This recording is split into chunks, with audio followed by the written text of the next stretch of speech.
Hey. Oga, How you there? waiting you there now. Listen, everyone, we're 15 minutes behind schedule, and that is not down to me. I'm not recording yet. You want me to start? My goodness gracious me. What is this? What's wrong with you? And we're live. Testing. Yeah. Okay. Good. Do you know what? I'm getting to a point where I don't know what to make of you anymore, you know. I respect that. That's probably fair. Right. Okay. So, I'm going to start recording in a second, yeah? Okay. Remain calm, okay? Remain calm. Okay. All right. Well, welcome to Kickback with yours truly. Yes, he is I, and I am him. And today, alongside me for the intro, we have my cousin, the civilian, and co-host, Yudi. What's up, my guy? Hey, how you doing? I'm sweet. How are you? Yeah, I'm very good, man. I'm very good. Where the barbershop's open, is it next week or when is it? Yeah. Like, couldn't come any quicker. I promise you that. Yeah, the good thing about the listeners, they don't get to see this, but I get to see it every week, and it's a shame. It's a crying shame. Look, it's a haircut made for podcasting. That's for sure.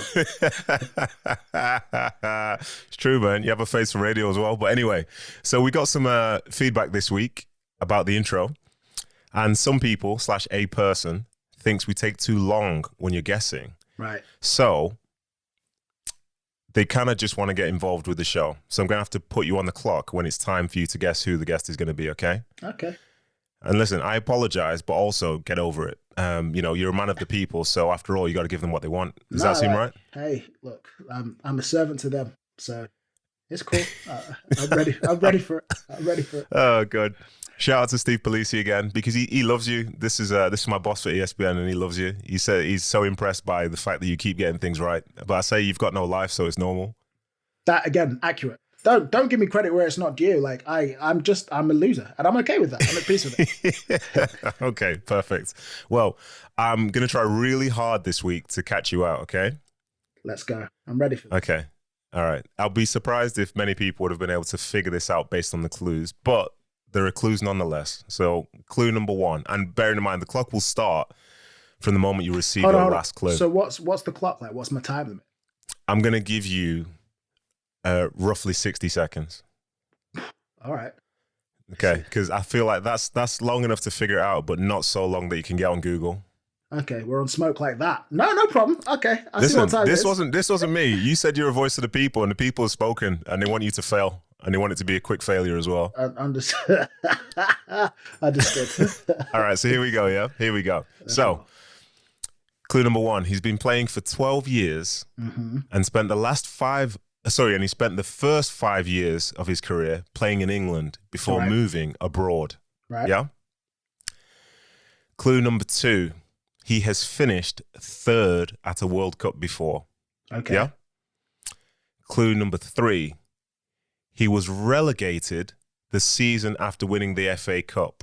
And he won the FA Cup in 2010, 2011. Those are your 3 clues. Let the time begin. Okay, can I ask? I think they're English. But can I confirm? Is that the nation? Because you're on the clock, they're not English, no, but I won't give that as your question. Oh, okay. Go on, what nation are they? Figure out a question. Figure out a good question. All right. Is that the question? It's international team that they play for, please. Belgium. Okay. Okay. Is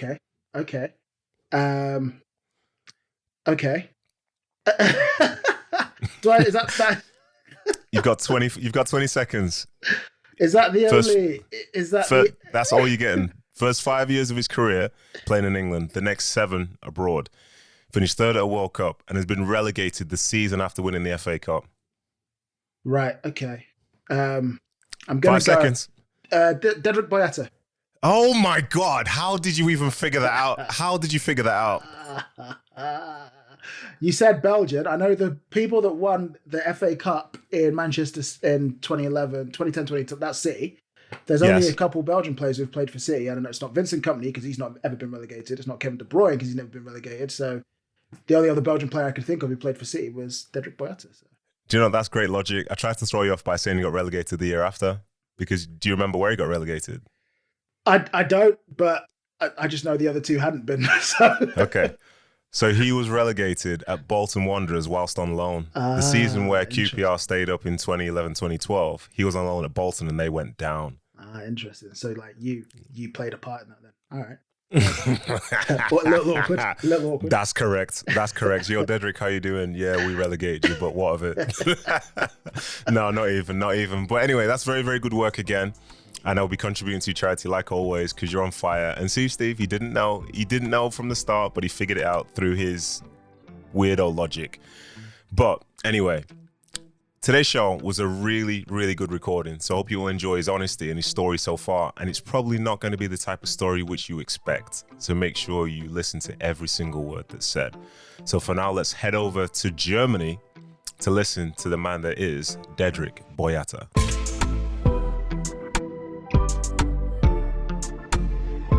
Right. So are you ready? I'll try not to keep you for too long, but I want to hear your story. So are you good? All right. Yeah, I'm good, thanks. Okay, cool. So today we'll be speaking to the man from, do you say Urkel? Is that how you say it?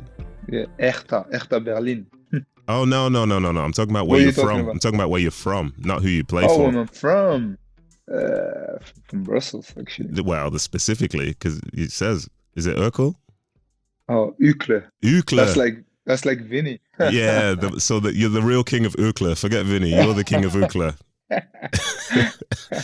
Yeah, but Ukle is like that's where I'm born, because it's in Brussels, So basically, just say Brussels. Okay. So the man from Brussels, then. I want to know how a man that started there ended up joining Manchester City's academy. How did that happen?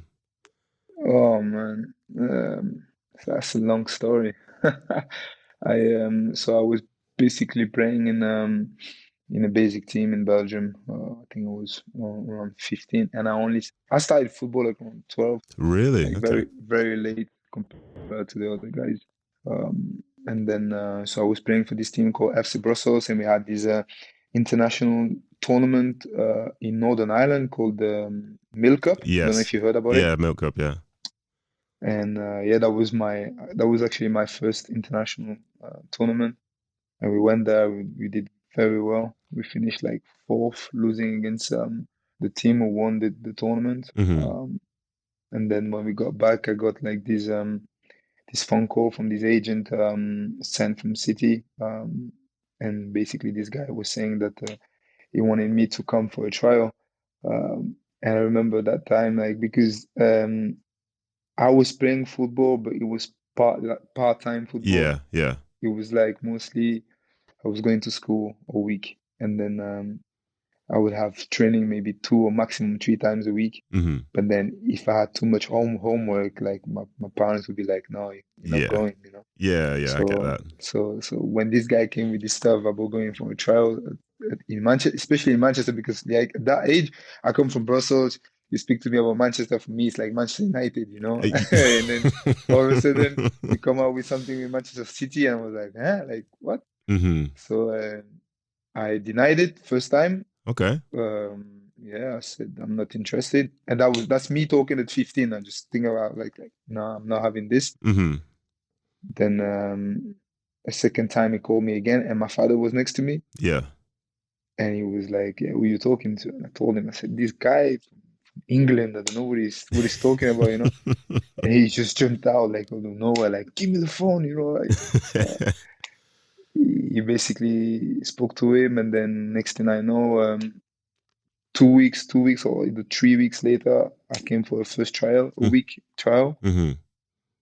Lived stayed in a digs for a week. Mm. And for me that was like, well, like a digs, like family house. What is this, Yeah. And then I came back a second time for another week of trial, and then the third time I came back with my suitcases and everything, and I was done. Yeah, okay. That was it. So it went very quick.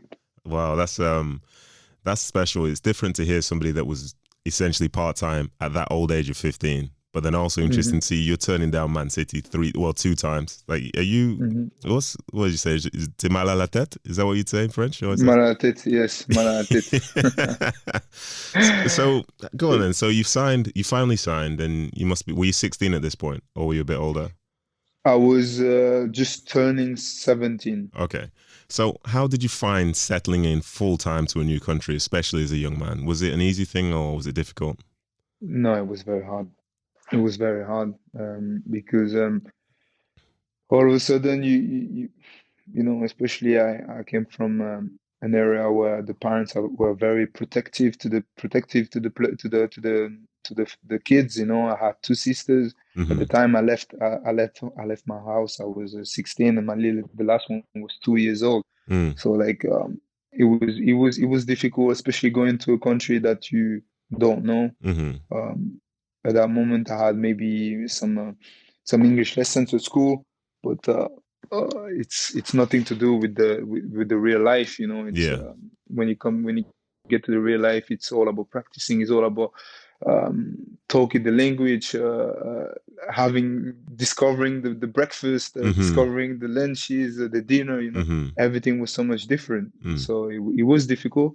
But the thing that actually made it easier, I would say, is because moving inside the house, I was with other players, and all the players who were playing with me in the same team also. Yeah. So it was like the good thing was we had like this good relation. So it made it like I had some new brothers at my age. You know?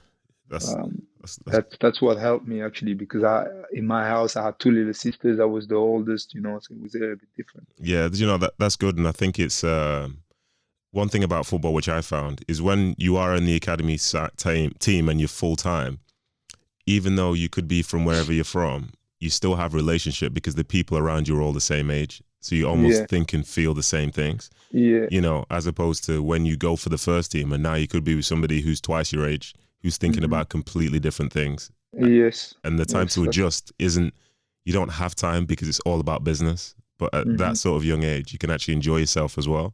You know what I mean? Yeah. So those early years at the club then, so you came over after rejecting it 2 times or whatever. Was the plan, were you on a path to get to the first team, or were they going to see how you did, and was it a chance to maybe just have a career in England? No, it's like you move there and it's basically what happens. I mean, what you see what's going to happen, you know. It's even for myself, like I moved there, and at that young age you just need to put to yourself that, okay, like now you actually left everything, so the only way you can get out of there is trying to make it by yourself, you know. So at that age also, like, because we were going to school, we had these English lessons every day, we had kind of different path also, but nothing was guaranteed. So it was difficult to actually put in yourself, especially on my side, because growing up, I was never this kid who said growing up I would be a football player. Yeah. So even though I choose to do this, in the end of the day, it's not like I had this fire in me to say, okay, this is really what I want to do. You know, I was doing it because he felt also that I was doing it mostly for my father, who was really into football, and he pushed me into it, you know. Yeah. Because he could, you know, he was seeing the quality that I had, and for him, he was 100% sure that I would make it. But for myself, like, I didn't have this little thing in me that would tell me, okay, I'm going there, and now I'm gonna make it. No, I started, and like I said at the beginning, it was very difficult because you went from going to school full time and then having training part time to full time training and then part time school. So it was like you need to adapt. You need to adapt, especially to the English cultures. And yeah, at the beginning it was tough. It was tough. I'm not gonna say I was enjoying it because it was difficult. I had training in the morning. I had lunch, then gym. I've never done gym in my life, and then I was lifting bars and like proper deadlifting and everything, like at 16, 17. So everything was new, and then second session, and then lessons. So it was long at the beginning. It was very hard, but then yeah, like the good thing was we started having this kind of success also in the team. You know, at the time, we we won the first year I got there, we won the FA Youth Cup, and that was like for me already like, wow, you know, what is this? You know, you start playing in this big stadium that you compare to the stadiums you have in Belgium. It's they are huge. You know, Yeah. you get to the final, you play against 20,000 people, 25,000 people. You're like, oh, like, what is this? And then you start having this feeling inside you, yourself saying, oh, I think I want to do this, you know. And Yeah. that's how it started slowly and slowly. Yeah, that's incredible. That's incredible. But one thing I want to ask now, because there's a bit of a perception thing about people coming through an academy. Does every player in an academy team believe they're going to play for the first team?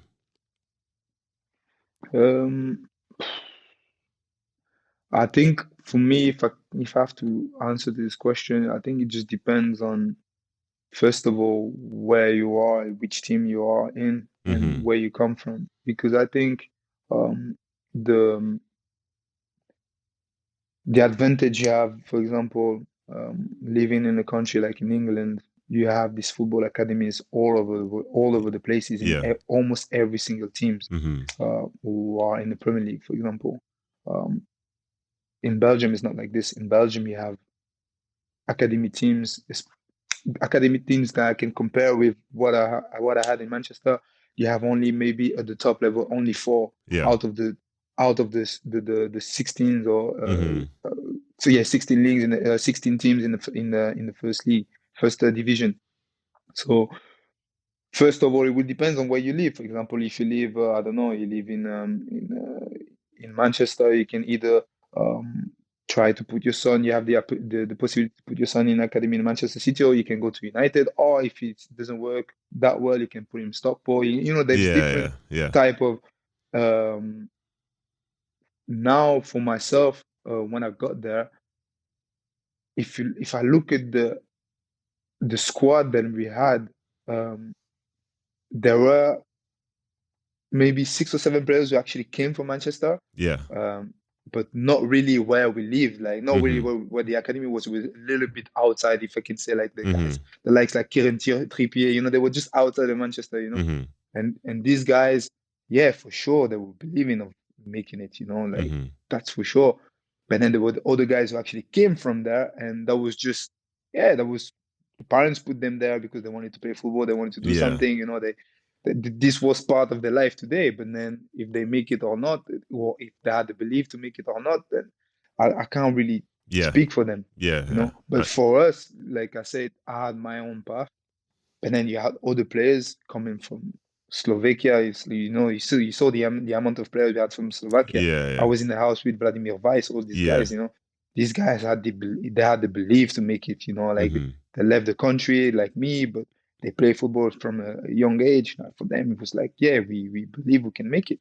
So it's difficult to tell for the people, but that's basically what I saw around me. Yeah, it's interesting because it sounds like there's more pressure for a foreign player in an academy than, say, somebody in the city. Because, like, for someone from Manchester playing for the academy as such, they could have ambitions to make it all the way for the first team, but it feels like if they don't make it, they're still at home. But They're for you, still at home. guys, if you don't make it, like, what's the next option? You know, Exactly. and that type of pressure, you know, we don't really speak of it. And I think overall, like when you're much older, we'll talk about, say, academies and the pressure of everything anyway. But yeah, it's interesting. So anyway, let's talk about the next stage then. So how did you find then going from, say, that academy team, which was a good academy team? I think you had like Daniel Sturridge in there as well and people like that. How did you find going from playing with people your own age to now being around Man City first team? And this is in 2009-10. So that first team's very different to the first teams that existed before, because this was like the all-conquering type of Man City start. So how did you find making that jump? Yeah, you remember, you were there. You I know. there I'm when just playing. I'm just playing dumb for the for the listeners. Yeah, it was. Yeah, it was honestly. Even myself, like now, it feels like it feels like a very long time ago now. So even when I had to tell the stories, like to remember of everything, it's a little bit Yeah, difficult. But yeah, for sure. Like I remember it was the time of December, and that was the time of the birthdays. So For me, Boxing Days were the time for myself to go back home and to see my Mm-hmm. family, you know. Mm-hmm. And I remember, I don't remember, like one of the assistants of Mark Hughes came and said, "Yeah, so you guys are gonna stay for the Boxing Days and you're gonna train with us." And for me, that was like the end of the world. Like, wow, how can I? That was my moment to go home, you know. Like, it ended up being good because I remember I stayed and I don't know if somebody, maybe it was you who got sent off or was Nah, never suspended. It me. was, Never me. Come on, Dedo. Never me. Never me. and ended up playing first game like in Jan, like straight away. Like, don't remember, it was against Middlesbrough or something like this. Mm-hmm. And yeah, it was unbelievable. Mm-hmm. Like this, it was unbelievable. I think it was an FA Cup game or Carling Cup game. I don't know. It was crazy because at that moment you go from you're there in the reserve team and you see these big guys sitting next to you, but Mm-hmm. and you know that's the next step, but you don't really know when it's gonna happen, and all of a sudden they put you there, and it's not like I went from starting on the bench and then no, it's Yeah, because straight. there was so many injuries and Yeah. suspended guys, and I had to play the game, so I Yeah. just jumped out of nowhere, Yeah. and That that was crazy. so you made your debut in 2010, yeah? Is that right? Yeah, So yeah. that wasn't Mark Hughes, that was Roberto Mancini. No. I did one with.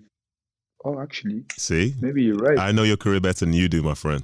Maybe you're right. But yeah, maybe you're right. Because Mark Hughes left in like November November 2009. to that. Yes, you're right. See. So You're right. don't lie to the people. So we only talk the No, truth on here, huh? We only talk the truth on you, here. no. Always the truth. You know, there's you've forgotten certain things, but there's one thing I remember, which about when you first came in. Do you remember what Carlos Tevez said after the League Cup semi-final at Old Trafford? Do you remember what he said about you? No, I don't know. I Okay. don't remember. No. So I think this might have been your third game or something. You were thrown into the team, as you say, and you were now Yeah, playing on the biggest occasion, a Manchester derby in a League Cup semi-final. And you yeah. played the game. You played well in the game. And I remember this very clearly because Carlos Tevez came in after the game, and we lost. So United did what they did, which was typical at that time. But he said he praised you because you showed great personality, because you stepped out there on a big occasion and tried to play and do all the right things the right way. And I remember thinking, like, I had all the feels myself, because I thought if Carlos Tevez said that to me, I think I'd just put that in stone and put it outside my house. But he said that about you, a young guy who's just entered the team. And I remember thinking, you've gained the respect of one of the best players in the world at that time. And I thought, yeah, you deserve that. You deserve that.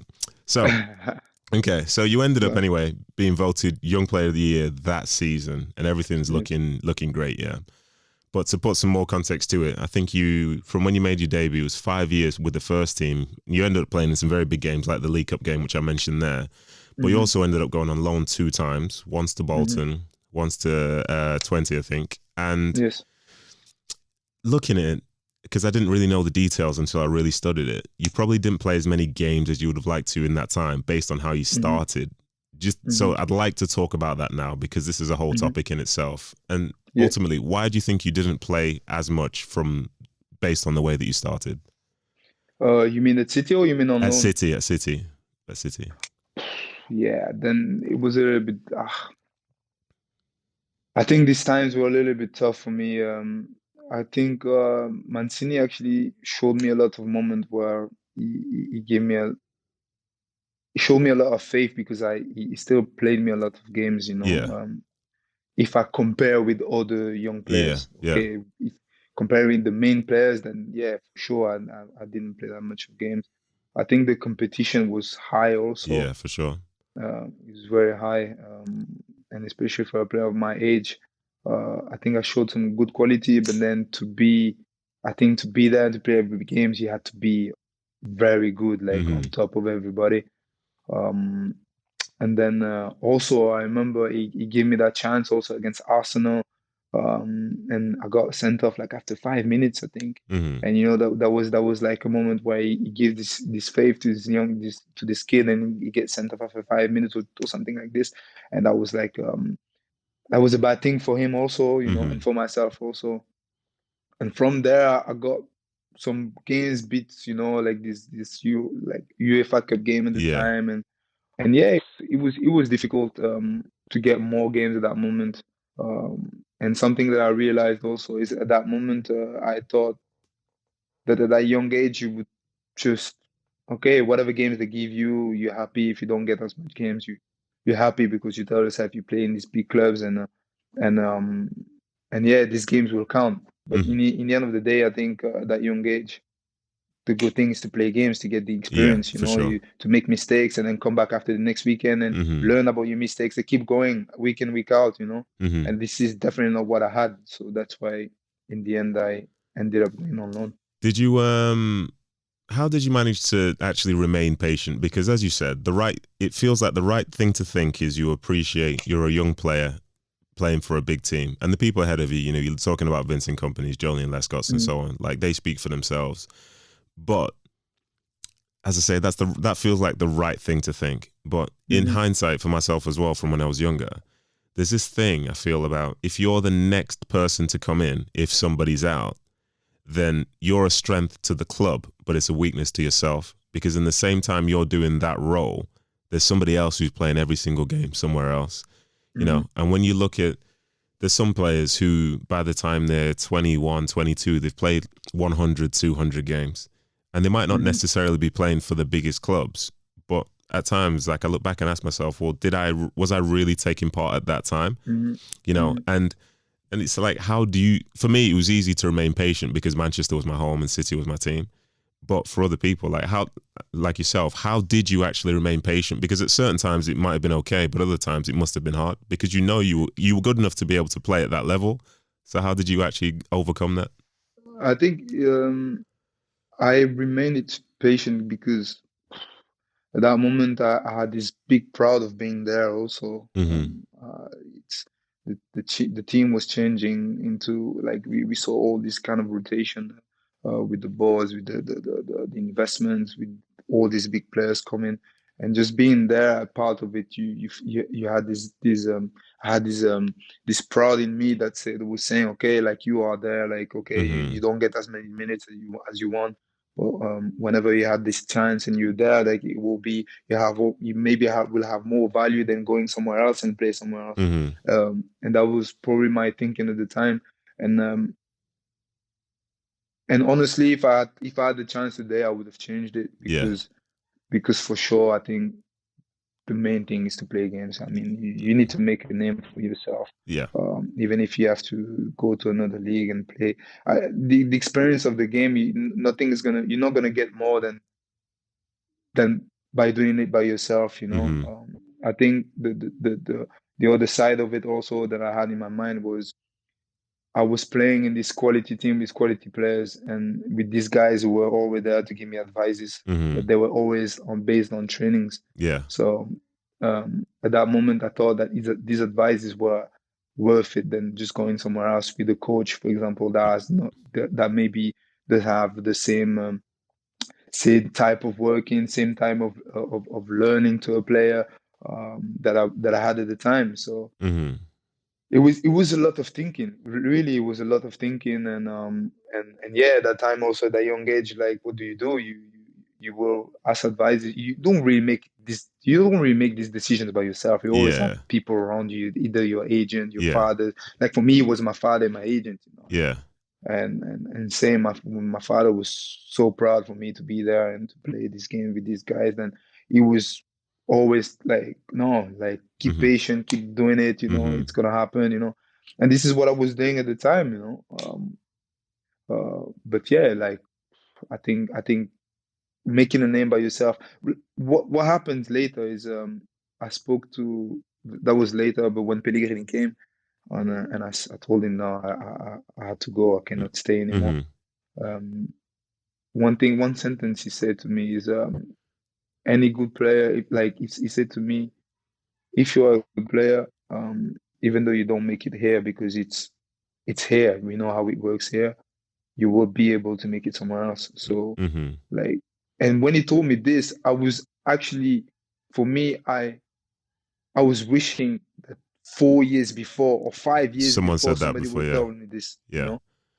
And then it would have, at that moment, I think that was something that just went okay in my head, like, I need to, and I was already 25, so I already like lost 5 or almost 6 years.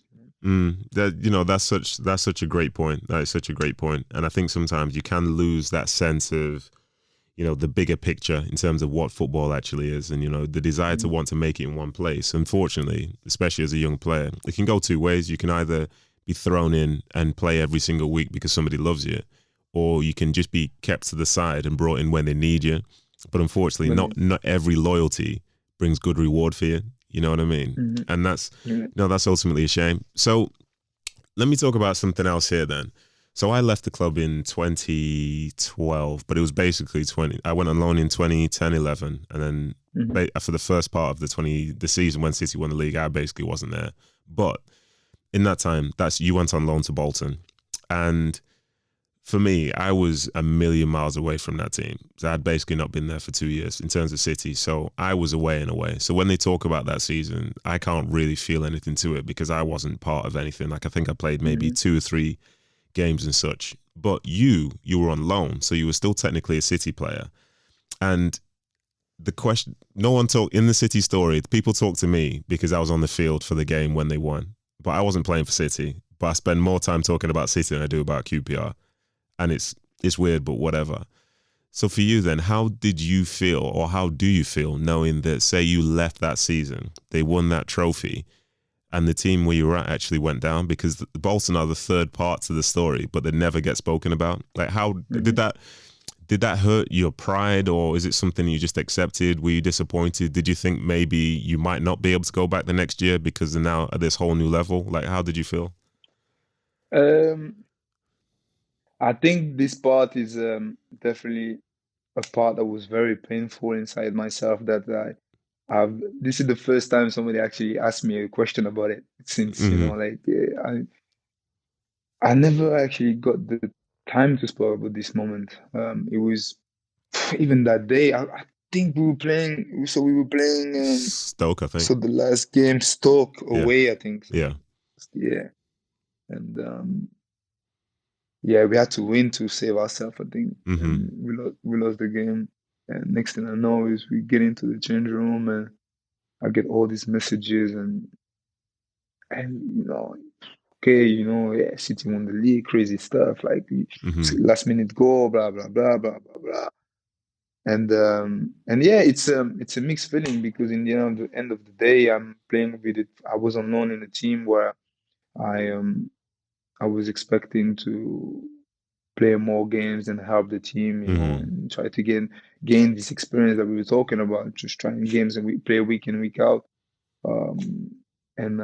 We ended up really getting relegated, and that wasn't a good thing, because whenever I played, I always give 100%, and you look at the faces in the change room, all these guys down, and then all of a sudden you know that next season you're not going to be there, so you're not going to be part of this of the same sadness that they are in. But at the same time, you've been in the squad, so you've been part of it, so I had, for me, I had no moment to celebrate because I came home, I was sad, I was angry, I was pissed, which is normal. I was very pissed, and then you look at the videos and the people celebrating and everything, and you are no part of them, no part of that.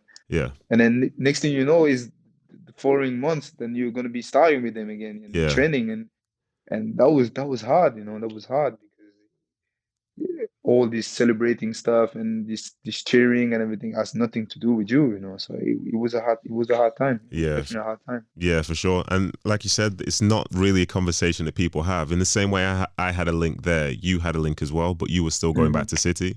So your side of the story is a big side of the story that nobody's asking about, nobody's listening to.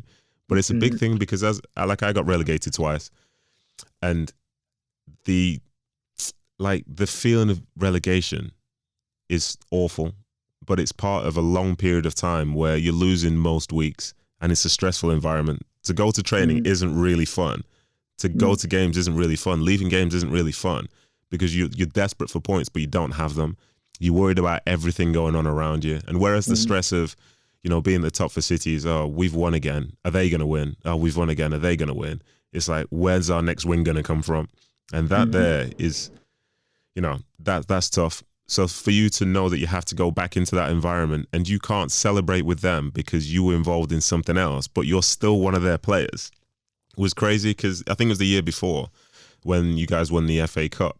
I was at Sunderland and I remember sitting on my sofa in Sunderland watching City win the FA Cup, the team who hadn't won anything in my whole time there. And I left and I was watching. I was like, okay, this is okay. So I guess this means that like my time is done, because if this is what they achieve when I'm not there, what is there for me when I go back? But anyway, you did end up leaving City and you went to one of the most famous clubs in football, which is, well, I'll call them Glasgow Celtic, but you know, we just call them Celtic anyway. Celtic, yeah. So when you were leaving, did you have options to stay in England, or did you just want to leave England anyway? I had the chance to stay in England, but I really wanted to change, because from the experience that I had, even if I stayed in England, I just felt like I would not have the time of games that I wanted. I think it was at that moment it was really the time for me to play games week in, week out. And I had a chance to go to Spain with David Moyes, I think, when it was at Real Sociedad. Yeah, that's right, yeah. But even that, like, I just felt like, no, like my environment now, I felt really like a British guy, you know, so I was like, I need to stay in this environment right now. Like, this is the game that I know. I don't want to change it completely. And then, I ended up going to Celtic. And before, as you were going up to Celtic, did you understand and know the club's history? Did you know how big a team they were? No, not at all. Listen, hey, that's crazy. Yeah, not at all. Hey, listen, and this, go on. Yeah, no, after you. I think this was probably the biggest mistake, because at that moment I thought, you know, you came. I was living in Manchester, so some of the Celtic games and the Rangers game were on TV. But in Belgium, I never heard of them. Like, never. Like, it's only coming to England, and I heard about this derby and everything. But even though at that moment, it's not like I was focusing it. I was really into it. You know, I was one day flicking the channel. And, okay, I see it. You know? So I think that was my biggest mistake, because coming there, I just thought, okay, you know, like, I'm just gonna come here. I'm gonna play my games, and then whenever I have the opportunity, I'm gonna go. And this was definitely the biggest mistake, because from the first minute, the first games you play there, you're like, what is going on here? You know, like the pressure of winning games. Like, it's not about playing week in, week out. It's about winning week in, week out. You know. Yeah. And that was completely different. So no, I definitely did not expect it. Yeah, the club and its history is special. Like the game, the derby against Rangers, that's not just a game for Scotland. That's a game for the whole world. Like, there's so much meaning, passion, and history that goes into that. And I always wonder, well, I don't always wonder, but sometimes I do wonder why certain people don't give it more attention. And certain people who go up there, like, you need to understand what you're signing up for, because it's not just normal football. It's not just going to Scotland to play football.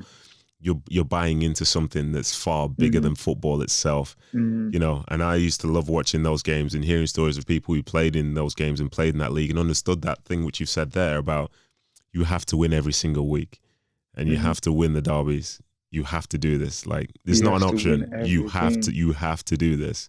And you have to be good also. This is the thing also. You need to be good also. And I honestly, thinking about it right now, is I think that was probably one of the best experiences that I had, because in the end of the day, this kind of environment forged you. You said forged you? Yeah. It makes you stronger, because what they do is really coming. It's not overreacting. It's really coming through their heart. You know, this is their life. This is their religion. And you're not coming out of nowhere just to mess with them, like mess with something that people actually grew up and are born into. You know, you don't disrespect them. You know, and this was this was probably the mistake that I've done, because coming there, I really didn't expect that. I was really like, whoa, these guys are living in another world. Like, what are they talking about? You know. But then when you get really into it, you're like, yeah, no, I don't just play for just play. I play for some people behind me. You know, Yeah. there's some people behind me right now. You know, Yeah. these guys are expecting me to do well, because if I don't do well, these guys are going to lose it. You know, and this is how it starts. You know, Yeah. and then I think at the bigger level also, it kind of forges you, because you want this is how you want you put in yourself, and you need to win every game. You want to win every game. You're not just playing to play. You know, play for your family, you play for the people around you. You know, so it was a great experience. Yeah. So when you were in Celtic, you were part of like a very, very strong run where you were essentially winning everything.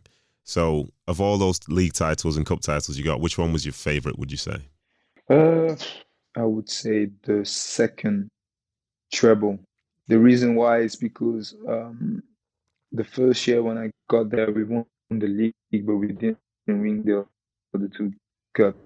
And even there, and this is how it started. So we won the league, and for me, we won the league. I was happy, you know. And we got this. We thinking. So I think we lost the two at the time in semi-final or something like this, and that was crazy. I was like we got so much sticks, and people were very angry, and yeah, and the reason also is because we lost the semi-final against Rangers, you know, which is it's completely normal. I get it. And even there, I was thinking, wow, like, did they really expect us to win everything? You know? Yes, and, they do. and the answer was yes. You know, you need to win everything. And that one, I was thinking, whoa, okay. So I think the second year, that's when Brendan Rodgers came, and the first 6-7 months I didn't play. First because of injury, but then because the team was playing well, and I had no part of the game of the team. So they won the first cup, so that was the first trouble. But I didn't play. Like, I had no part of the first cup, so it was. But the second year, I played everything, and so that was definitely my favorite. Okay, so that sounds like a very happy time for you overall in terms of winning trophies, playing under massive pressure, having high expectations, and that led to you becoming a full Belgian international. So clearly you did very well there. So with all that being said, I have to ask you the question, well, why did you leave? Yeah, well, I think I was looking for. So from the first time when I got there, I really said, okay, I would go to Celtic, I would play my games, and then whenever I have the time, I would try to. As a football player, I would try to see if I can get to a bigger level. I would say another league, a bigger league, and honestly, at the beginning, everything was going well, but then in between, especially the last year before I left, I had this. I don't know how to say it. Like, I had this big thing a little bit where you know myself. Like, I've never had any issue wherever I've been, you know, and I had this stick on my forehead that was saying I was bigger than the club, and because what happened is let's talk about it. I never spoke about it. This is your chance to talk. This is your chance to talk. You can be as honest as you want to be. Yes. So basically, play the World Cup. No, let's speak about my mindset. Okay. So got there the first year, like I said. I think with the maturity today, I can say that when I got there, I really did not expect to be in. I didn't expect to see how the club was. The club was definitely. It was definitely higher than what I was expecting. So it needed to the fact that also it was either I was playing good or either I was playing bad. But for me, that was okay, because I was thinking, okay, next game I'm gonna try to make it better, whatever. But on the other side, for them over there, it didn't work. You need to play good every game. You need to be good every game, because at the same time, you know they are a big club, so they have big expectation. Every game needs to be winning. Every cups needs to be in the pocket. So the first year it was on and off, like really on and off. I played lots of games, but it was on and off, especially when it comes to how is Tedrick Boyata. Well, sometimes it's good, sometimes it's bad. It's a little bit dodgy, you know. Then the second year, Brendan Rodgers came. I didn't really know him, and yes, I was injured. So the first 6 months I didn't really play. And then he gave me my first chances in January. And from there, I didn't leave the team. So from there, he gave me praise, about the way I was playing and everything. So it was okay. Then as a defender, you know how it works, huh? You know how it is in a team. If we win, it's the strikers. Yeah, If you lose, if it's we the lose, defenders. it's Yeah, always the defender. We know yeah. it, And individually also, I've made some mistakes, and I cannot hide from them. I've made some mistakes. Maybe also what doesn't really what is really not fair, I would say, in this situation is that sometimes when it comes to myself and it comes to the feelings, I think people want to judge you instead of judging of the person that you are now. Yeah. They can still bring stuff from behind, Yeah. from the past, Yeah. and stuff that sticks into your forehead. But Yeah. anyway, so I think from that moment with Brendan Rodgers, it gave me a lot of faith, and I started playing in a game that was completely different because he, compared to the other coaches that I had, every single details matters, and he made me really understand my game. He's really the coach that really made me make this Jump, big step forward, this big step forward. So anyway, so I ended up going to the World Cup before the World Cup. So that's the situation before the World Cup. So my agent and myself, we speak with Celtic to try to find an arrangement about the future. So we call one time. Okay, they said they're gonna give us a meeting. We call a second time. They say they're gonna give us a meeting. But they never got us anything. And that was from October till May. Okay, yeah. So at that point I'm thinking, okay, there is something there, maybe they're not really sure about what they want to do with me, and okay, no problem. Then that's the moment where the World Cup selection is coming. And I really think, because I'm not sure, I cannot speak for them, but I really think they did not expect me to go to the World Cup or neither playing. So I'm going to the World Cup and I have 1 year left. And before that, so this is what I was saying, I was trying to see and speak about my future. Yeah. I have 1 year left. I go to the World Cup. Next thing you know is Company is injured, Vermaelen's injured, Derek Boyata is playing. So I'm playing my games, and everything is going well. Actually, I played well, and it went well for myself. And Vinny came back, and anyway, so we've ended up having a good World Cup, finished third, and come back to Celtic. So I got back, and in the meantime, I have very good relation with Brendan Rodgers. Very good relation, like honestly, and it's still today. Like, but I'm saying, like, it's not. I think at that moment, I got mixed up in a situation that I've never been. Like, I have 1 year left, and I have all these teams coming from left to right, and coming up with, yes, for sure, it was about the league. It was better leagues, so at that moment it was Sevilla, and I come back and I hear Sevilla is behind, like it wants to take me. I was like, oh man, like I'm like everything is going through my head. I'm thinking, okay, what should we do? So I was speaking to Brendan Rodgers and everything, and we were trying to find a solution. And the days were going and going. Anyway, and that year was the year where the transfer window was closing earlier than usual. I think it was early August or something like this. And usually with Celtic, what we do is we play the qualifiers for the Champions League. So what happens is I speak with the guys, I speak with the doctors, with the coach, and about the situation. And yes, I requested a transfer. I said, I have these teams behind me now. They are here today. I don't know what's gonna happen for me for the future, and I need to know what's going on now. And like I said, this was the first time that I've been in this situation, and in this situation, you be honest with you. Either you just tell me, what do you guys think about? And what was going on is I had my trainer who was sending me to the sport director, and the sport director was sending me to the trainer. This kind of games they back and play forth, most of the time. It's like, don't speak to me. I don't make the decision, speak to him, blah, blah.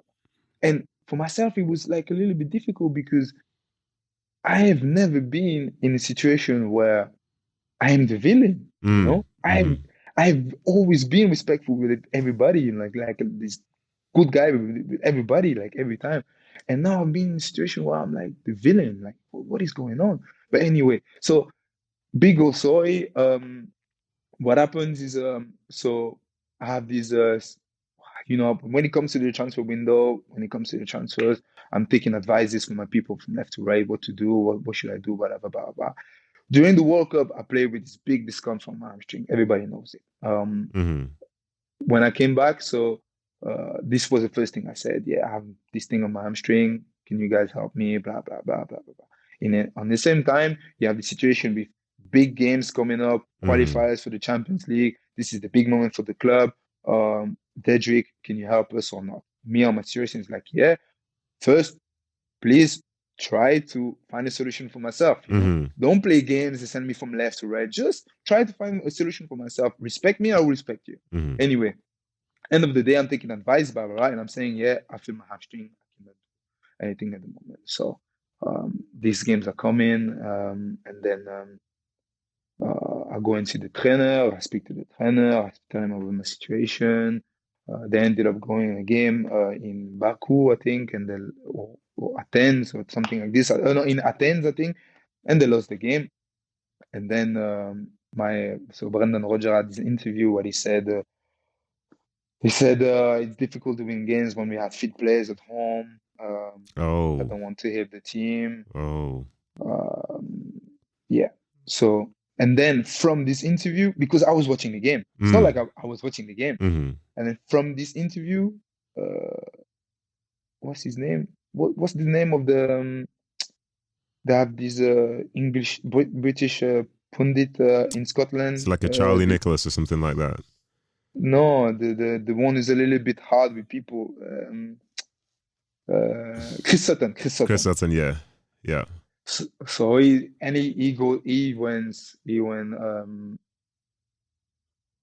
I remember, you know what? It was so hurtful. No, honestly, it was so hurtful that I wrote down everything he said. Like I wrote down everything he said because I found in myself in a position that I was like, oh my God, what is going on now? You know? So he said something like, you need to kick him out of the team.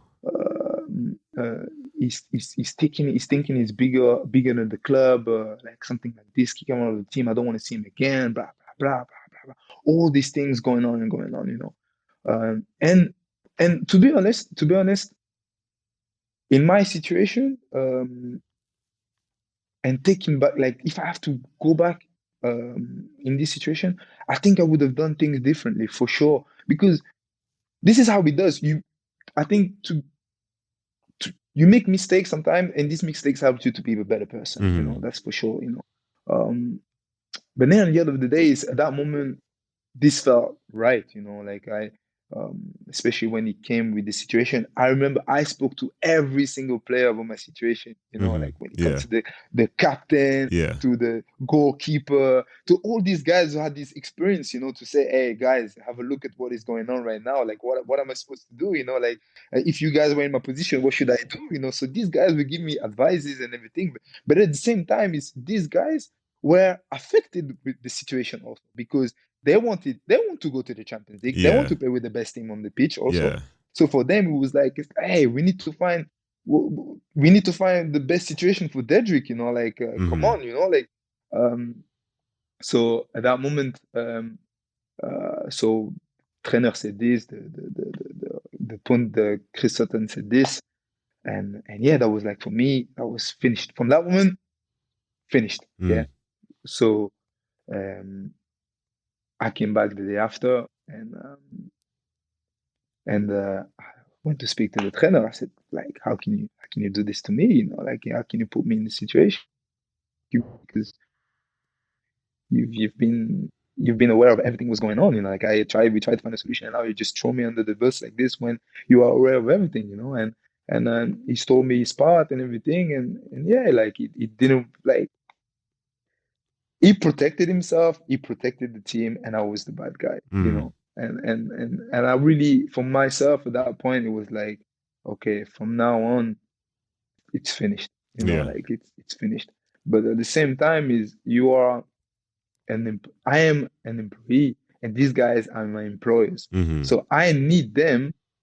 If I want to go somewhere, if I want to go to another step, if I want to make better, if I want to play games, I need them. So if they decide to go out on the press and to say something, nobody's gonna come to me and say, "Hey, what do you think and what is going on?" And at the same time, I would not go outside by myself individually and say, "Hey, that's not true. This and this happened," because at the same time, if I do this, I am against them. Yeah. So what about the next step? So in this whole situation, you trap. Like it's finished. So in the end of the day, what you have to do is just get on with it. Yeah. And that's it. Yeah. And that's basically what happened. So from that point, it was like, I am the villain. We lost because of Dedrick. He's not good enough anyway. Like, why should he be here? Like all this stuff. And yeah, like I got people knocking on my door, ringing my bell, newspapers, media, my wife pictures on the newspaper, my agent's picture on the newspaper, all these big things. And especially like I said, if you look at if you know me and people around, the people that know me would say, like, I'm not the type of person who bring any kind of trouble in any type of way, For sure. So out of nowhere, this big thing came out, and yeah, that was it for me. So the full year there, it was like, okay, what should I do next? Yeah, that's. I'm glad you've shared that story. That's a really good story, and there are a few things which I picked up from that, which you can tell me if you agree with or not. And I think this is big for context. You talk about Celtic, and you say you were thinking of going somewhere else at some point, but it wasn't to go to a bigger club; it was to go to a better league. That's the first thing, because Celtic are one of the biggest clubs in the world. For sure. That speaks for itself. So anybody trying to think that he said that, he didn't say that. And then the other thing is this. And that's for sure, because this is the first thing I say. I remember signing there. Is my wife's grandparents were a big fan of Celtic. And he told me the story about Celtic. And at the beginning, I really thought, wow, what is this guy talking about? And then being there for 4 years, honestly, if somebody tells me that Celtic is not a big club, they wouldn't. You're wrong. You don't know your football. He doesn't really like. Yeah, if you say that, you don't know your football. It's not a thing. And then the other bit is, as a player, people say we have power, but we have limited power, because when certain times come, if they want you to go somewhere, you'll go somewhere. If they don't, you don't. If they want you to be the good guy, they'll make you the good guy. If they want you to be the bad guy, they'll make you the bad guy. Maybe 1% of all players have have some level of power, but the rest of us, we don't. You talk about speaking to your teammates, and they were on board, they were supporting you, but if the manager throws you under the bus, that's one thing. But then also with the commentators, if they shape perception, so everything that they say, especially someone like Chris Sutton, because he's very outspoken and very passionate. I think Chris Sutton is the sort of epitome of, say, he's as passionate a Celtic fan as a Celtic fan, except he's played, so he sometimes blurs the lines and mixes the two together. But for him, what he says means everything to those fans, because they feel they can relate to him. So the moment somebody's under the bus, you're under the bus for everybody. And that's like, oh man, that's tough. Especially for one of the biggest clubs. That's tough, man. That's tough. I don't envy you at all. Yeah. That was a tough time. And this is what I say when it comes to maturity, and especially when the years goes by, it's like you start thinking about it, you're like, oh, you know what? Honestly, I understand that, because as a fan, if a player don't want to play for the team, then okay, like get off, like, because I will be a fan for all my life. If the player just thinks he's gonna come and then go away at some point, this is what they do. They come, they have the team, but when they come, they better make sure they do it 100%. It's not like you come and then you're just here to mess about. And no, because I'm a real fan. I make tattoos of teams' logos on my bodies, because I give 100%. And this was like, when it comes to the fans, it's completely understandable. Yeah. But on the player side of you, it's crazy, because like you said, like, I spoke to all the players about the situation. And yes, they will be with you. Yes, they will give you advices. But in the end of the day, we say football is a team game. Mm-hmm.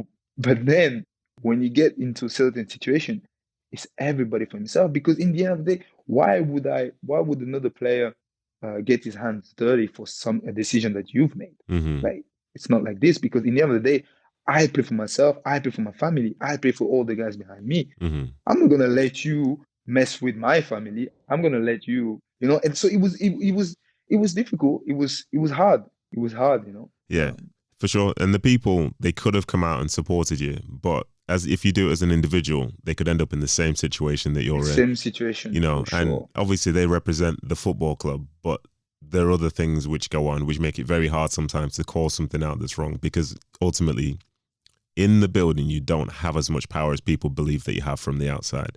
Mm-hmm. And it's absolutely not the case. So anyway, you went to Hertha Berlin, and this is your second season now. Yes.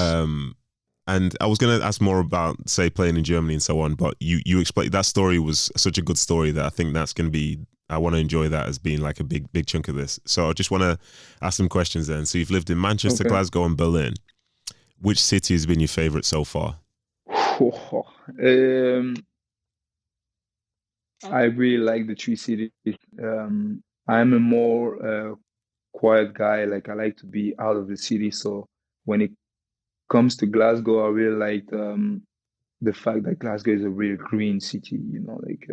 I never lived inside the city center. I was a little bit outside, and especially with my family now, like that was definitely the most quiet places where I was, and I really had the time to enjoy, this family time and everything. Mm-hmm. And here in Berlin, it's very like very like city. Like I live right in the middle of everything, and it's good.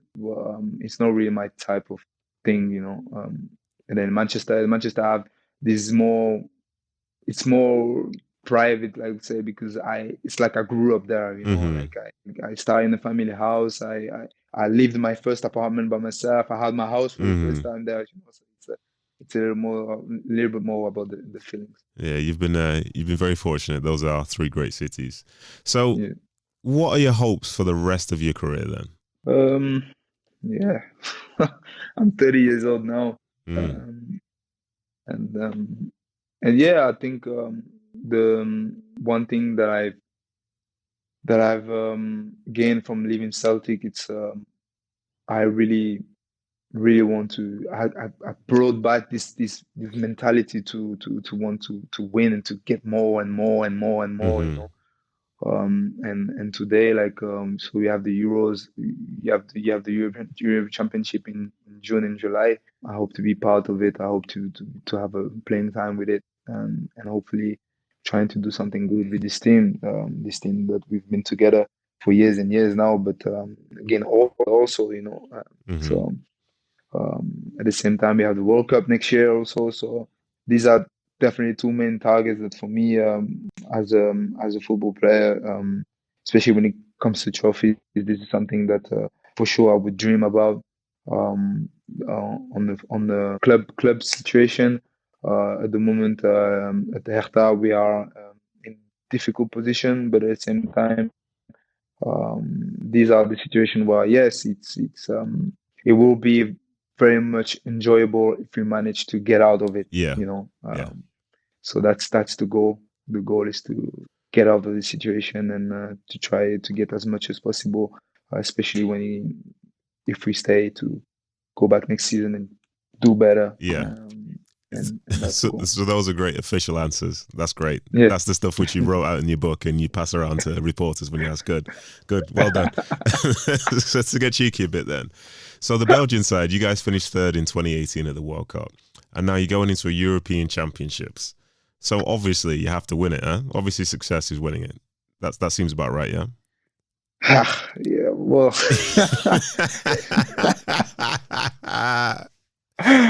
no, but we definitely have this quality to do it. We definitely have the players to do it.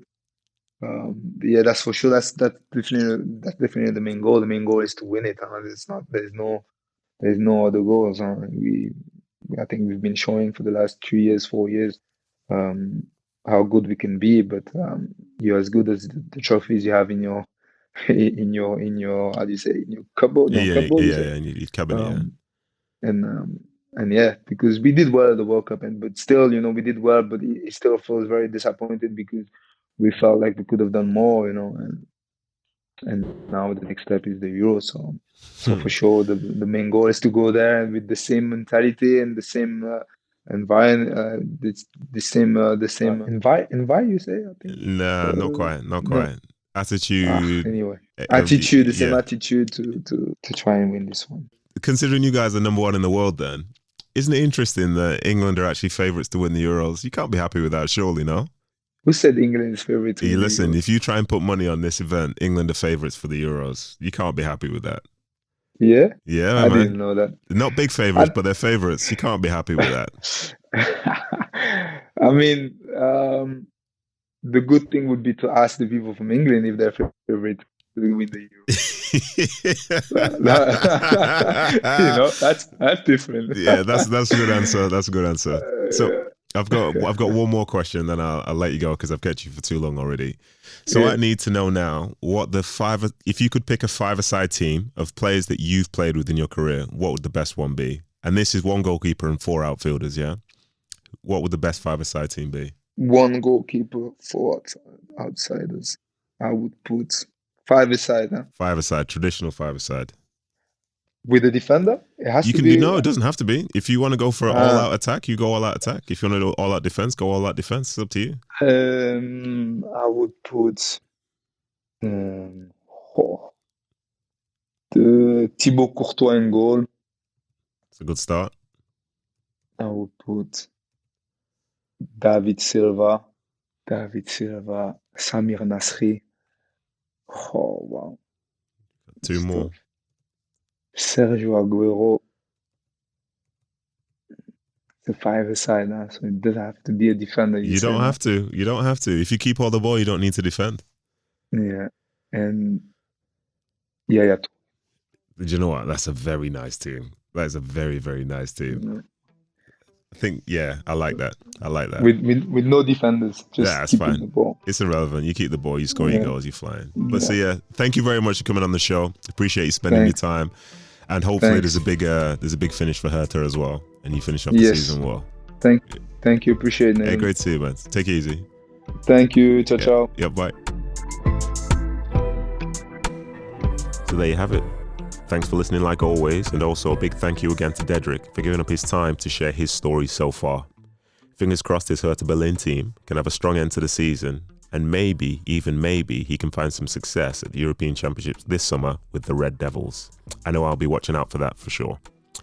So thanks again for listening, and be sure to let me know if, like me, you'll be watching the Euros in the summer.